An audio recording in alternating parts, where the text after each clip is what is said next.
ఇస్రో శాస్త్రవేత్తలు ఇప్పుడు ఇస్రోకి భారీ దెబ్బ కొట్టినట్లుగా తెలుస్తోంది.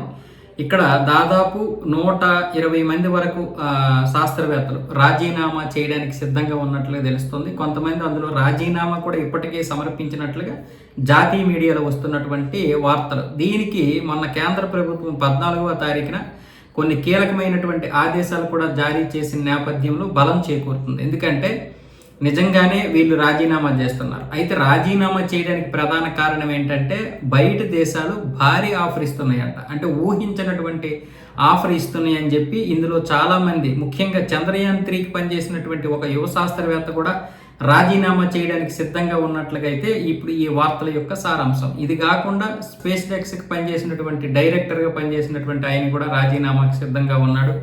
LVM-3కి పనిచేసినటువంటి విక్టర్ జోసెఫ్, ఈయన కూడా రాజీనామా చేయడానికి సిద్ధంగా ఉన్నాడు. ఆల్రెడీ రాజీనామా కూడా సమర్పించడానికి కూడా చెప్తున్నారు.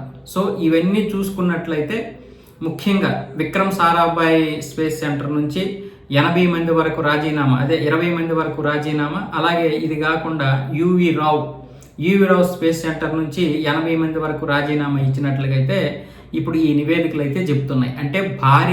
అంటే వేరే దేశాలు భారీ ఆఫర్ ఇస్తున్నాయి అని చెప్పి ఈరోజు దేశాన్ని వదిలేటటువంటి పరిస్థితి మన శాస్త్రవేత్తలకు వచ్చింది. అందుకే ఇప్పుడు మన దేశం మొన్న 14వ తారీఖున నిర్ణయాలు తీసుకుంది, కఠినమైనటువంటి నిర్ణయాలు. ఎవరైనా సరే ఒక ప్రాజెక్టుకి పనిచేసేటప్పుడు ఆ ప్రాజెక్టు పూర్తయినంత వరకు ఆ ప్రాజెక్టుకి చెందినటువంటి డైరెక్టర్లు ఎవరో కూడా వీళ్ళకి బయటికి వెళ్ళడానికి అనుమతులు ఇవ్వకూడదని చెప్పి ఉత్తర్వులు జారీ చేసింది. 2020లో ఏర్పాటు చేసినటువంటి ఆ ఉత్తర్వుల్ని క్యాన్సిల్ చేసి కొత్తగా ఉత్తర్వులు అయితే తీసుకొచ్చారు. అది ఎంతవరకు కరెక్ట్? భారీ ఆఫర్లు ఇప్పుడు ఇస్రోకి పనిచేయడం అంటే మన దేశానికి సేవ చేయడం. దాన్ని డబ్బుతో కొలుస్తామా? సరే, మీకు డబ్బు అవసరమే కాదని చెప్పలేదు. అవసరమైతే ఇక్కడ కేంద్ర ప్రభుత్వాన్ని అడగాలి. కానీ వాస్తవంగా చెప్పాలంటే గత 10 సంవత్సరాలుగా ఇస్రోకి చాలా వరకు జీతాలు పెంచారు. 10 రెట్ల వరకు జీతాలు పెంచినట్లుగా వాళ్ళే చెప్తున్నారు.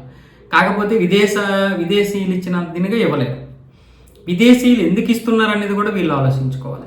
అలాగే మన దేశానికి చెందినటువంటి చాలామంది నిపుణులు అమెరికా, రష్యా ఇలా పెద్ద పెద్ద దేశాలకు చెందినటువంటి స్పేస్ సెంటర్లో పనిచేస్తున్నారు. అలాగే వాళ్ళకి చెందినటువంటి అంతరిక్ష కేంద్రాల్లో పనిచేస్తున్నారు.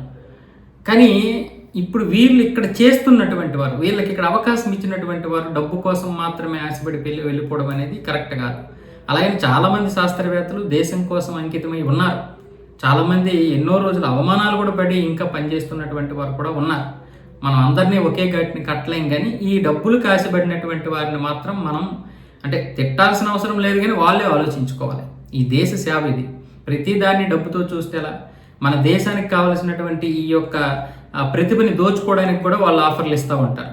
ఆ తర్వాత మధ్యలో నడి సముద్రంలో వదిలిస్తే ఏం చేస్తారు? నువ్వు దేశాన్నే డబ్బు కోసం వదిలేసి వచ్చావు, రేపు పొద్దున్న మా ప్రాజెక్ట్ని అమ్మేవని గ్యారంటీ ఏంటని వాళ్ళు మధ్యలో వదిలిస్తే నువ్వేం చేస్తావు? కాబట్టి మన దేశానికి చెందినటువంటి ప్రాజెక్టులు చేసినప్పుడు కొంచెం డబ్బు విషయమనే కాకుండా మీరే ఇప్పుడు ఈ దేశాన్ని ముందుకు నడిపిస్తున్నారు. మీలాంటి వారిని చూసే మేమందరం గర్వపడుతున్నాం. అలాంటి మీరు ఇప్పుడు ఈ విధంగా రాజీనామాలు చేసి మధ్యలో వదిలేయడం ఎంతవరకు సబ్ అనేది మీరే ఆలోచించుకోవాలి.